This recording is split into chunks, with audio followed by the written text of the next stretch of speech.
Thank you very much. Can those persons from Region 6 who are in the audience please show by raising your hands? Thank you for making the effort to be here this afternoon to give more credibility to this whole process. We didn't want it to be a Georgetown-led arrangement, and we'd value, particularly during the question and discussion period, to have your inputs. Thank you very much, Chris and Ryan. I now invite Mr. Dave Hicks. I still haven't seen our Gaisuko team, headed by Ms. Adriana Thomas. They said they were on their way here, but we will press on. Mr. Hicks is the acting CEO of the National Drainage and Irrigation Authority, and with him is his colleague, Ms. Crystal Conway, and together they will, over the next 20 minutes, enlighten us as to, particularly from the NDIA standpoint, what exists, what plans they have to improve what is there, and what projections they have for the future in terms of five-year plan that they have. I did invite Honorable Minister, the Ministry of Public Infrastructure, to be present here to give us an insight into the road and the bridges and other infrastructure, not for want of trying, but they have not really responded. All protocols having been observed, good afternoon, ladies and gentlemen. My name is Crystal Conway. I'm the GIS engineer at the National Drainage and Irrigation Authority, and as Major General has said, this is the Deputy Chief Executive Officer of NDIA, Mr. Dave Hicks. This afternoon, we want to share a couple of things with you. First of all, it's that Region 6 is already an intrinsic part of our planning and operations. Then we'd like to show you a few of the infrastructure projects, short, medium, and long term, as they relate directly to the region, as well as the economic impacts of our operations in the region, which we've examined, and we'll share those findings with you. And finally, look at some of the challenges and our recommendations for moving forward. So the NDIA's vision, it has room for new and existing farmers, and we want to make room for them to be successful in their agriculture endeavors by increasing the resilience in the region, not just the region, but the country's agriculture sector at large. These are our strategic objectives. They haven't been changed, they haven't been edited. These are exactly how they are. And three of them that immediately jump out are the plan to increase discharge capacity of our catchments. As you all know, most catchments are about 1.5 inches in 24 hours, and we're trying to push that up to 3.5 inches in 24 hours with every new piece of infrastructure that we put in place or that we rehabilitate. And we see that there are employment opportunities from such endeavors, and in terms of like new pumping stations and sluices, and increased maintenance of channels, as well as the downstream economic benefits of those infrastructure works being implemented. We like to promote the establishment of water user associations, which are farmer-led associations where the farmers provide their own drainage and irrigation services. And we'd like to see these implemented in the declared and undeclared drainage and irrigation areas. NDIA is mandated by law to only operate in the declared, but we're still trying to get to farmers everywhere. And this will provide better access to developmental works. Some of the areas targeted in Region 6 for these kinds of activities are the frontlands of Blackbush Polder, the Manarabisi Cooperative Area, and on the east bank of Berbice. This is Overwinning and Mara. And finally, we'd like to identify and develop every year at least 5,000 acres for new or renewed cultivation. Some of the areas we've targeted on this head are the Manarabisi Co-op area, as well as Firish and Portland and Courtbrad, which is again on the east bank of Berbice.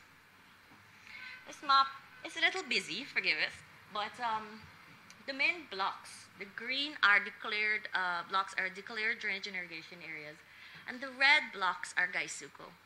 Right, we're talking about hundreds of thousands of hectares here, and it's pretty clear that Gaisuko plays a vital and intrinsic role in the drainage and irrigation sector of the region. So they've always been a part of our planning, and they continue to be so. At this point, I'd like to hand you over to Mr. Hicks. As Crystal mentioned, on the map, we have the Gaisuko areas, we have the NDIA areas, and the areas where you see are not shaded. Those are what we call undeclared areas. But in these undeclared areas, we have extensive farming also continue in those areas. And I'm happy to announce here that we have announced in the past, and to some extent the government has also announced in the past, that the NDIA has assumed responsibilities for all the DNIs in the Gaisuko and in the declared areas. So we can assure you that there will be a continuity of services provided through NDIA to the region.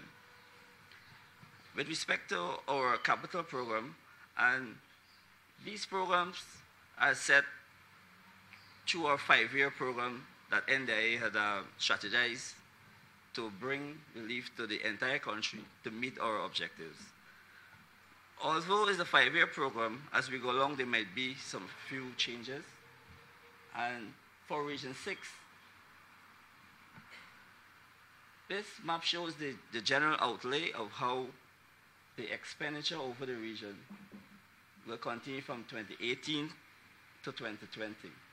And more specifically, we have here the specific projects that we would have highlighted to meet our strategic goals in the region.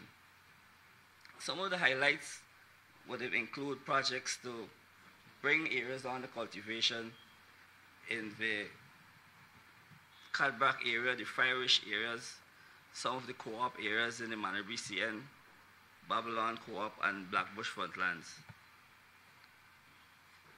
Similarly, heading to the 2021 years, we have plans to build pump stations, improve the irrigation for the Crabwood Creek areas, and as well do some smaller works around the WIM areas.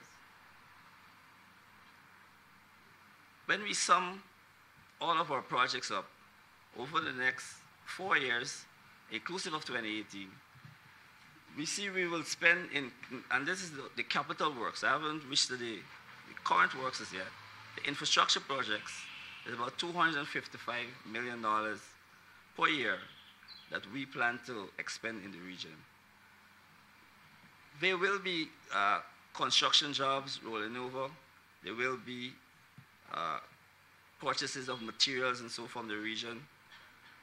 And overall, generally, we see that this program will increase or improve the productivity levels, as well as significantly reduce crop losses.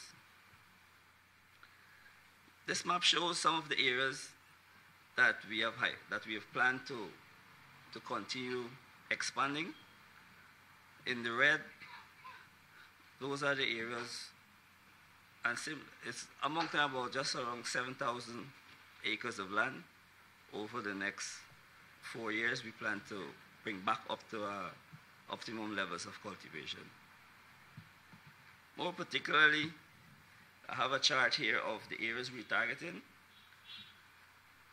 We specifically use a conservative estimate for the Babylon Lawn Co-op area.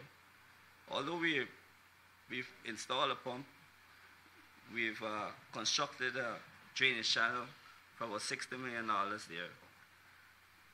We're more or less being conservative and trying to target only about 2,000 acres of that area. But overall, if you sum up the areas, it's about just over 7,000 acres.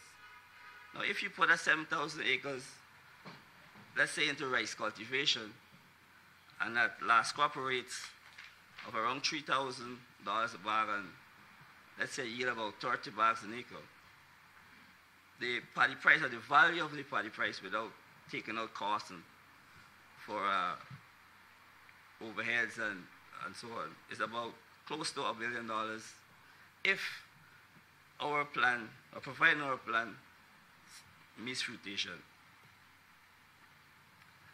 Similarly, while we were looking at rice and developing our plan to promote rice in the area, we met with some farmers who were saying that they need land. And the panelists before me mentioned that some farmers need some land. So we tried to see possibly what's the minimum land that we can give a farmer to more or less help him to be productive. And we came up with a number around 10 acres. But this 10 acres could only work in a co-op environment where you can probably get about 5,000 acres and do it as a co-op. And why I say that is that farmers in the Youth Culture Co-op Society, they're in a co-op, and a significant section are very productive. Similarly, farmers in the Friendly Farmers area, they've approached us to reactivate their land, and they foresee, or their plan is to be very productive using the similar co-op structure. So the farmers themselves have approached us for this kind of arrangement.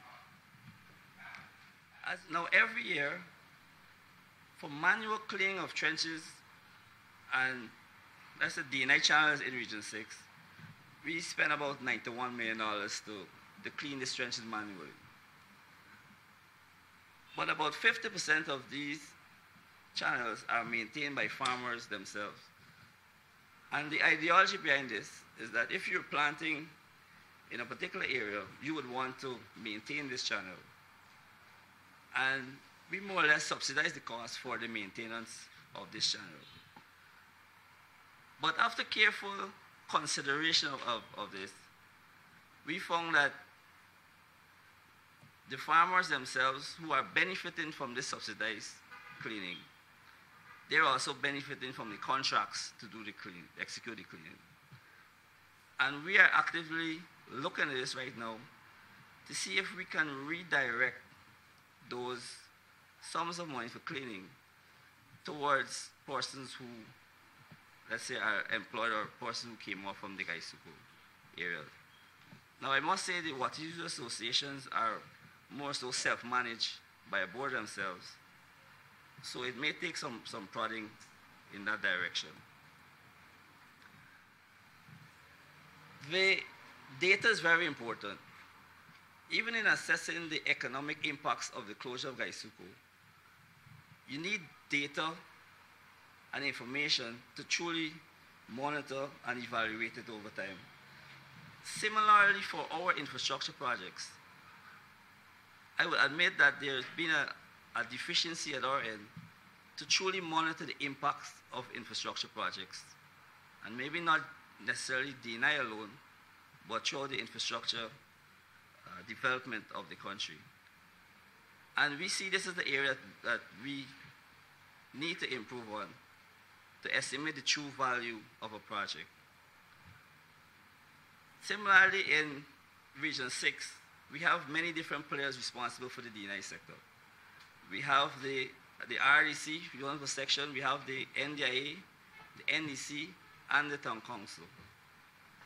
And we see that kind of confusion may pose a problem. In preparing this document here and in proposing some work for the former workers of Gaisuku for the Blackbush Polar area, the Blackbush Polar chairman mentioned that some of the workers are resistant to go into Blackbush and work. And he highlighted a transportation problem. And more or less, they do not want to go into Blackbush and work. I have some recommendations here that I think, and we at NDIA are working generally to put in place to see some form of improvement over how we've been operating. The NDIA is proposing that one agency be responsible for the DNI Region 6 and throughout the country. The NDIA is proposing that for the primary channels, whether it's the declared or undeclared areas, we think that we have the technical skills and provided with financial resources, be capable of making the system more dependable and reliable. Through the Procurement Act, there are special provisions for depressed areas. And there's also a $5 million limit, up to $5 million that can be utilized legally to select groups or persons from areas to give them work to subsidize those communities. Similarly, if we're going to go that route, we will need to more so form workers or unemployed persons into groups. There's also facilities for that in the government sector. There's an association, there's a department controlled by the National Director of CCs that can form these workers into groups, and they can apply to NDIA for maintenance work. The cost for production, NDIA in the past would not have been looking at access roads and dams, which is a significant cost to farmers in generally when harvesting their produce. And NDIA also have a recent change in direction where we want to start looking at that. We have already started works in Ibini. Recently, in this year, we started our works on East Coast and Paradise. And finally, I want to talk about data. Collecting data and using data to monitor projects or to monitor effects on the community is necessary. It's necessary to calculate, to do a flood projection, flood mitigation efforts. In everything we do, we need data. And we need to utilize the data and model it so we can say exactly how the effects of our interventions. Thank you.